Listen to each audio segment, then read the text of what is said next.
Hello everyone, this is Alison from Fanshawe Pioneer Village. Today I am going on a field trip through the village with you, giving you some ideas about why the village is set up the way it is. Now, many of you may know that most pioneer villages generally show one day or year in time, but here at Fanshawe Pioneer Village we do things a little bit differently. And we show 100 years of history.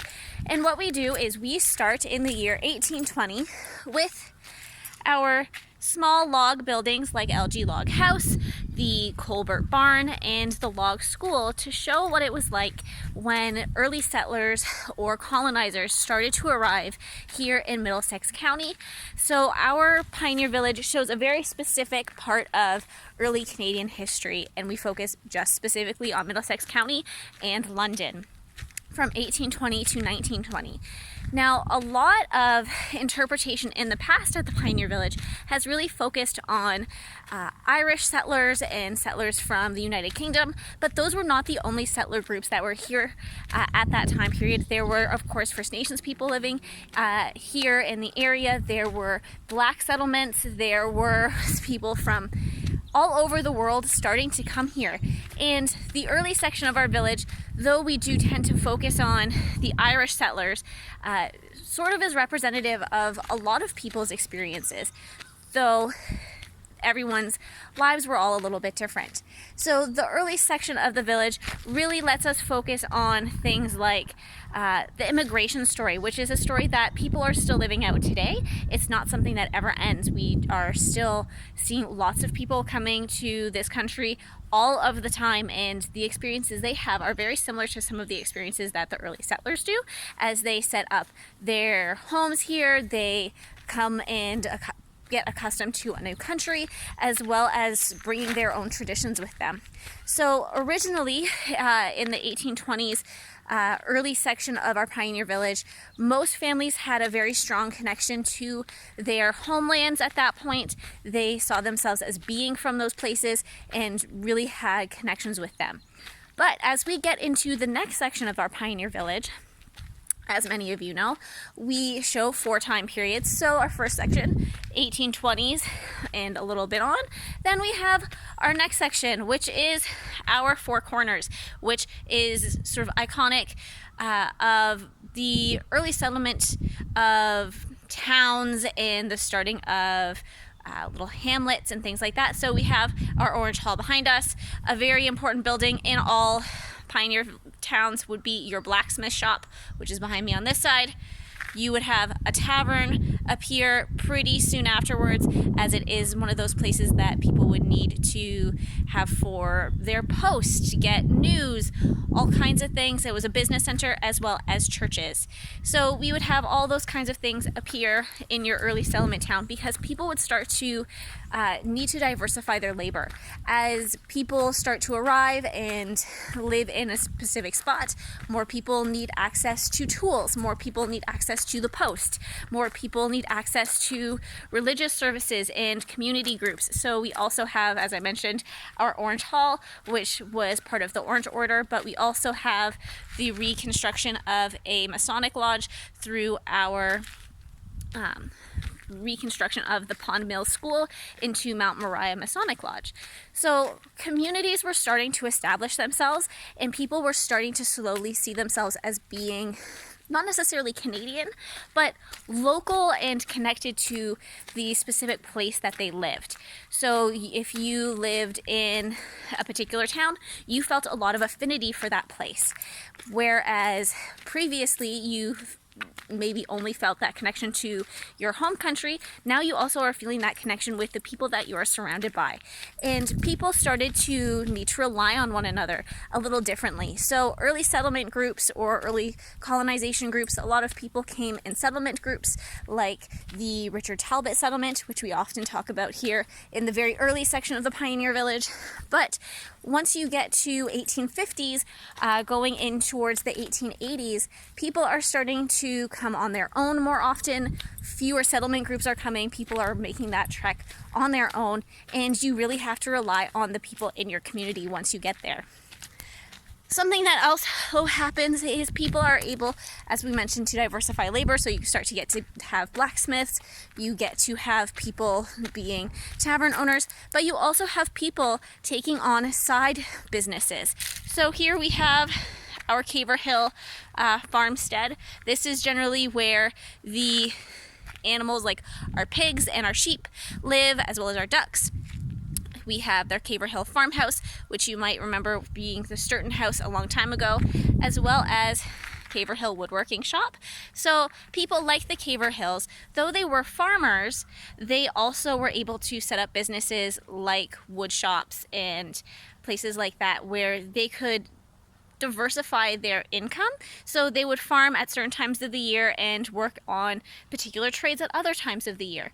So you were starting to see people really specialize and get into more particular lifestyles of work rather than most people being farmers. As we go towards the 1880s here at the Pioneer Village, we call this area sort of the transition period, where a lot of things in the 1880s back were all being done by hand. There wasn't quite as much industrialization. There weren't as many modernized, what we would consider at the Pioneer Village, modernized equipment. Those sorts of things all start to arise in about the 1880s. And at that period, people have started to go to school more frequently because in 1871 it became mandatory for children to go to school. So everyone was getting a more diverse and broadened and more in-depth education. Though lots of people would have been very educated in very particular things before that, people were getting more of a generalized education and then specializing from there in whatever they were going to do. So you would have apprentices and things like that, continuing to go and specialize in particular trades after they had gone to school. So we have our brick schoolhouse here behind me. And at the same time, you start to see things like agricultural societies starting to appear more and more and advocate for the science behind agriculture as well as home science. So it's around this time period when Adelaide Hunter Hoodless and the Women's Institutes start to appear. So there is this very rapid modernization. So a lot of the technology that we have today originates starting in the 1880s onwards. So though most people today, when they have farms, you think of great big combines and giant machinery and robots and technology, a lot of those things got their start in this time period. So you start to see plows, you start to see seed drills, you start to see steam traction engines, you start to see all of these tools that make things a little bit easier and a little bit faster appear, and farmers are able to start to produce more and more surplus. So you start to get to see people moving into the city, which is why the fourth section of the Pioneer Village is our recreation of what city life would have been like in what we call the town of Fanshawe, so a proper town. So that would be our section of the village where the Peel House is, which is originally from downtown London. So though the Peel House is from downtown London and is actually the oldest home at the Pioneer Village, because it was a city house, it continued to be modernized. Just like many buildings in proper towns and cities, as they were built, they continued to update things. So they would add plumbing, they would add electricity, they would add all different types of things like indoor heating that they needed in order to make their house more livable, so that they weren't having to use wood and coal to heat their homes all of the time. And then you start to see even more rapid changes to occupations. So people were starting to move from the country into the city to take on jobs in factories, in breweries, in sawmills, in printing houses, in general stores, all different kinds of places. where those options were not necessarily available to them before that. So as we go through the Pioneer Village, you can really see the transition in people's prospects. You can see transitions in people's notions of identity as well. So as we mentioned at the beginning of our walk, people had a very, very vast connection to their homelands at first. Then they start to feel this connection with not only their homeland, but also their local community. By the end of our time at the Pioneer Village in 1920, people are starting to have a sense of being Canadian. Now, a lot of people think of World War I and the Battle of Vimy Ridge as being this Canadiana major moment in Canadian history where people have their first awakening of Canadian identity. But it really wasn't until after that that Vimy Ridge was sort of had that notion imposed upon it. But it is at this time period where people are starting to think, you know, I really do live here and this is my community and I feel very invested in it. So you start to see things like larger cities building up. You start to see the railway being more and more connected.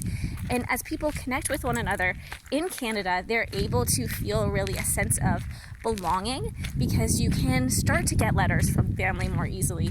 You're able to have people travel a lot more rapidly because cars start to be around, and all of these different things make life a lot easier. So that's why at the last section of our Pioneer Village we have a lot of things that are a bit more modernized. So we have our general store and our Rotary office. We have the brewery. So though if you've seen some of our other videos, we talk about the brewery being a replica of an older brewery, just like our print shop there in the background is a replica of an older print shop. There would be smaller independent local businesses like that still in communities, and they were a very important part of a community's lifeblood. And that's something that we really cherish here at the Pioneer Village, is that celebration of community and local. So even though we do show 4 distinct time periods here at the Pioneer Village, what those distinct time periods show are very distinct notions of community and togetherness, as well as how people's lives have changed over time. So a lot of the stories that we tell here are very similar, just like the immigration story is similar to what people go through today. We still are experiencing rapid technological changes. We are still seeing people move more and more to big cities. We are seeing the growth of towns and smaller cities becoming larger cities. I have a fly on me. I do not need a fly bite. So we hope that you enjoyed this little virtual walk around the village with me today, just to give you a little taste of why we set up the Pioneer Village in 4 distinct time periods, so that we can show you this change over time and we can really get this sort of broader idea of what history was like. So the Pioneer period, it wasn't 1 year, it wasn't 1 day, it wasn't 1 decade even. It was 100 years of time. And into that 100 years of time went a lot of hard work from a lot of people. And that's something that we really hope that when you come to visit us at the Pioneer Village, that you get to experience and share. And we hope that you see us as being a place when you come to visit that history is not just the past. We are a place where the past is present. So have a fantastic day. We will see you very soon at the Pioneer Village, and we hope you enjoy your afternoon. Bye.